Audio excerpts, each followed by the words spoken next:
Vantalakka latest promo. Vedavathi అయితే విష్ణువర్ధన్తో ఇలా అంటూ ఉంటుంది. నాన్న నీకో విషయం అడుగుతాను చేస్తావా విషయం చెప్తాను చేస్తావా అంటే చెప్పమ్మా ఏంటి అని చెప్పి అడుగుతూ ఉంటాడు. ఆ మాటలకు విష్ణువర్ధన్ వాళ్ళ అమ్మ వేదవతి అయితే విష్ణుతో ఇలా అంటుంది. నువ్వు ధరణి పెళ్లి చేసుకో నాన్న, పెళ్లి చేసుకొని వైష్ణవికి ఒక తల్లిని ఇవ్వు నాన్న అని చెప్పి అంటూ ఉంటుంది. ఆ మాటలకు విష్ణువర్ధన్ అయితే అలా ఆలోచిస్తూ ఉంటాడు. నువ్వు ఇందులో ఆలోచించడానికి ఏమీ లేదు నాన్న, నువ్వు ధరణి పెళ్లి చేసుకో, తను ఎన్నాళ్ళని నీకోసమే అలా ఉండిపోతుంది చెప్పు, నిన్ను నమ్ముకొని నీకోసమే నువ్వే జీవితం అని చెప్పి ఉండిపోతుంది కదా. నువ్వు ధరణి పెళ్లి చేసుకుంటే వైష్ణవికి మంచి జరుగుతుంది, మనకి మంచి జరుగుతుంది నాన్న, ఒక్కసారి నేను ఎందుకు చెప్తున్నానో అర్థం చేసుకో అని చెప్పి అంటూ ఉంటుంది. ఆ మాటలకు విష్ణువర్ధన్ అయితే నేను ధరణి పెళ్లి చేసుకోవాలా, అది అసాధ్యం అంటూ వరలక్ష్మిని ఒక్కసారిగా గుర్తు తెచ్చుకుంటూ ఉంటాడు. అప్పుడు వరలక్ష్మితో ఎలా ఉండేవాడినో, ఇప్పుడు ఎందుకు ఇలా అయిపోయానో ఇవన్నీ గుర్తు తెచ్చుకుంటూ ఉంటాడు.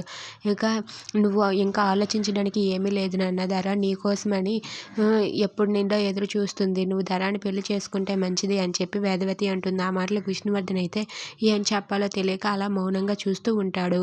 మీకు నచ్చినట్లయితే లైక్ చేయండి, షేర్ చేయండి, సబ్స్క్రైబ్ చేసుకోండి. Thanks for watching.